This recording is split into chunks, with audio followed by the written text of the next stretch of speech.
YouTube channel क्रिएटिवमेंट में आप सभी का स्वागत, हार्दिक अभिनंदन। मैं विद्यानंद मिश्र धर्म एवं संस्कृति श्रृंखला के तहत आज बात कर रहा हूँ हरिताल का व्रत की। सबसे पहले बात करते हैं हरिताल का तीज की पूजा विधि की। हरिताल का तीज पर व्रत रखकर भगवान शिव और माता पार्वती की विधि विधान से पूजा अर्चना करनी चाहिए। नियमानुसार हरिताल का तीज प्रदोष काल में किया जाता है। सुबह उठकर स्नानादि के बाद भगवान शिव और माता पार्वती को साक्षी मानकर व्रत का संकल्प लें। हरिताल का तीज व्रत करने के लिए क्या क्या सामग्री होती है उसकी एक लिस्ट बना लें।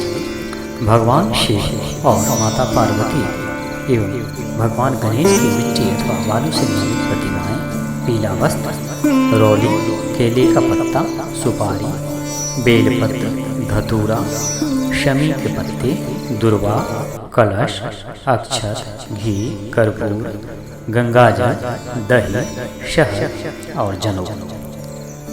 साथ ही माता पार्वती को अर्पित करने के लिए जो 16 श्रृंगार सामग्री होती है वो है सिंदूर, बिंदिया, मेहंदी, कुमकुम, काजल, लाल जोड़ा, गजरा, मांग टीका, नथ, झुमके, मंगलसूत्र, बाजूबंद, चूड़ियाँ, कमरबंद, बिछुआ, पायल आदि। इस प्रकार हरिताल का तीज में उपयोग होने वाली सामग्री आप ले सकते हैं। रेत से बनी मूर्ति को स्थापित कर पूजा करें। पूजा के दौरान सुहाग की सभी वस्तुओं को माता पार्वती को अर्पित करें एवं हरिताल का तीज की कथा सुने व आरती करें। अब आइए अब आपको सुनाते हैं हरिताल का तीज व्रत की कथा।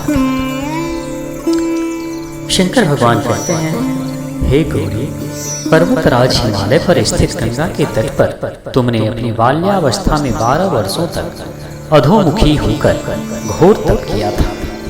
इतनी अवधि तुमने अन्न न खाकर पैरों के केवल सूखे पत्ते चबाकर व्यतीत की। माघ की विकराल शीतलता में भी तुमने निरंतर जल में प्रवेश करके तप किया और वैशाख की जला देने वाली गर्मी में भी तुमने पंचाग्नि से शरीर को तपाया। इतना ही नहीं, श्रावण की मूसलाधार वर्षा में खुले आसमान के नीचे बिना अन्न जल ग्रहण किए समय व्यतीत किया।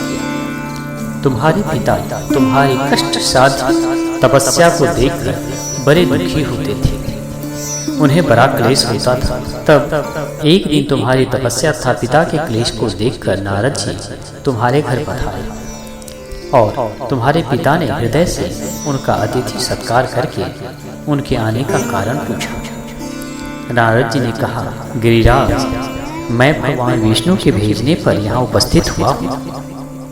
आपकी कन्या ने बड़ा कठोर तप किया है। इससे प्रसन्न होकर वे आपकी सुपुत्री से विवाह करना चाहते हैं। इस संदर्भ में आपकी राय जानना चाहता हूँ। नारद जी की बात सुनकर गिरिराज गदगद हो उठे। उनके तो जैसे सारे क्लेश ही दूर हो गए। प्रसन्नचित्त होकर वे बोले, श्रीमान, यदि स्वयं विष्णु मेरी कन्या का वरण करना चाहते हैं तो भला मुझे क्या आपत्ति हो सकती है। वे तो साक्षात ब्रह्म हैं। हे महर्षि, यह तो हर पिता की इच्छा होती है कि उसकी पुत्री सुख संपदा से युक्त पति के घर की लक्ष्मी बने। पिता की सार्थकता ऐसी में है कि पति के घर जाकर उसकी पुत्री पिता के घर से अधिक सुखी रहे। तुम्हारे पिता की स्वीकृति पाकर नारद जी विष्णु के पास गए और उनसे तुम्हारे ब्याह के निश्चित होने का समाचार सुनाया। मगर इस विवाह संबंध की बात जब तुम्हारे कान में पड़ी तो तुम्हारे दुख का ठिकाना न रहा। तुम्हारी एक सखी ने तुम्हारी इस मानसिक दशा को समझ लिया और उसने तुमसे उस विक्षिप्तता का कारण जानना चाहा। तब तुमने बताया, मैंने सच्चे हृदय से भगवान शिव शंकर का वरण किया है, किंतु मेरे पिता ने मेरा विवाह विष्णु जी से निश्चित कर दिया। मैं विचित्र धर्म संकट में हूँ। अब क्या करूँ? प्राण छोड़ देने के अतिरिक्त कोई भी उपाय शेष नहीं बचा है।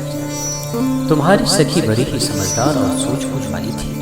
उसने कहा, सखी, प्राण त्यागने का इसमें कारण ही क्या है? संकट के मौके पर धैर्य से काम लेना चाहिए। नारी के जीवन की सार्थकता इसी में है कि पति रूप में हृदय से जिसे एक बार स्वीकार कर लिया, जीवन पर्यंत उसी से निर्वाह करेगा। सच्ची आस्था और एक निष्ठा के समक्ष तो ईश्वर को भी समर्पण करना पड़ता है।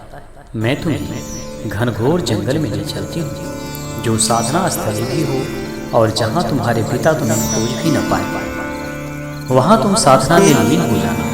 मुझे विश्वास है कि ईश्वर अवश्य ही तुम्हारी सहायता करेगा। सखी की बात सुनकर तुमने ऐसा ही किया। तुम्हारे पिता तुम्हें घर पर न पाकर बड़े दुखी और चिंतित हुए। वे सोचने लगे कि तुम जाने कहाँ जाएंगे। मैं विष्णु जी से उसका विवाह करने का प्रण कर चुका हूँ। यदि भगवान विष्णु बारात लेकर आ गए और कन्या घर पर नहीं हुई तो बड़ा ही अपमान होना। मैं तो कहीं भी मुंह दिखाने के योग्य नहीं रहूंगा। यही सब सोचकर गिरिराज ने जोर शोर से तुम्हारी खोज शुरू करवा दी। इधर तुम्हारी खोज होती रही और उधर तुम अपनी सखी के साथ नदी के तट पर एक गुफा में मेरी आराधना में लीन थी। भाद्रपद शुक्ल तृतीया को हस्त नक्षत्र था। उस दिन तुमने रेत के शिवलिंग का निर्माण करके व्रत किया। रात भर मेरी स्तुति के गीत गाकर जागी। तुम्हारी इस कष्ट साध्य तपस्या के प्रभाव से मेरा आसन डोलने लगा। मेरी समाधि टूट गई। मैं तुरंत तुम्हारे समक्ष जा पहुंचा और तुम्हारी तपस्या से प्रसन्न होकर तुमसे वर मांगने के लिए कहा। तब अपनी तपस्या के फलस्वरूप मुझे अपने समक्ष पाकर तुमने कहा, मैं हृदय से आपको पति के रूप में वरण कर चुकी हूँ। यदि आप सचमुच मेरी तपस्या से प्रसन्न होकर यहाँ पधारे हैं तो मुझे अपनी अर्धांगिनी के रूप में स्वीकार कर लीजिए। तुम्हारे यह कहने पर मैंने कहा तथास्तु और कैलाश पर्वत पर लौट आया। प्रातः होते ही तुमने पूजा की समस्त सामग्री को नदी में प्रवाहित करके अपनी सहेली सहित व्रत का पारणा किया। उसी समय अपने मित्र बंधु और दरबारियों सहित गिरिराज तुम्हें खोजते खोजते वहां आ पहुंचे और तुम्हारी इस कष्ट साध्य तपस्या का कारण तथा उद्देश्य पूछा। उस समय तुम्हारी दशा को देखकर गिरिराज अत्यधिक दुखी हुए और पीड़ा के कारण उनकी आंखों में आंसू उमड़ आए। तुमने उनके आंसू पोंछते हुए विनम्र स्वर में कहा, पिताजी, मैंने अपने जीवन का अधिकांश समय कठोर तपस्या में बिताया है। मेरी इस तपस्या का उद्देश्य केवल यही था कि मैं महादेव को पति के रूप में पाना चाहती थी। आज मैं अपनी तपस्या की कसौटी पर खड़ी कर चुकी हूँ। आप क्योंकि विष्णु जी से मेरा विवाह करने का निर्णय ले चुके थे, इसलिए मैं अपने आराध्य की खोज में घर छोड़कर चली आई। अब मैं आपके साथ इसी शर्त पर घर जाऊंगी कि आप मेरा विवाह विष्णु जी से न करके महादेव जी से करेंगे। गिरिराज मान गए और तुम्हें घर ले गए। कुछ समय के पश्चात शास्त्रोक्त विधि विधान पूर्वक उन्होंने हम दोनों को विवाह सूत्र में बांध दिया। हे पार्वती, भाद्रपद के शुक्ल तृतीया को तुमने मेरी आराधना करके जो व्रत किया था, उसी के फलस्वरूप मेरा तुमसे विवाह हो सका। इसका महत्व यह है कि मैं इस व्रत को करने वाली कुमारियों को मनोवांछित फल देता हूँ। इसलिए सौभाग्य की इच्छा करने वाली प्रत्येक युवती को यह व्रत पूरी एक निष्ठा के साथ करनी चाहिए। कथा के समापन पर महिलाएं माँ गौरी से पति की लंबी उम्र की कामना करती हैं। इसके बाद घर में उत्सव मनाया जाता है और भजन व लोक नृत्य किए जाते हैं। इस दिन हरे वस्त्र, हरी चुनरी, हरा लहरिया, हरा श्रृंगार, झूला झूलने का भी रिवाज है। हरितालिका तीज पर व्रत रखकर भगवान शिव और माता पार्वती की विधि विधान से पूजा अर्चना करनी चाहिए।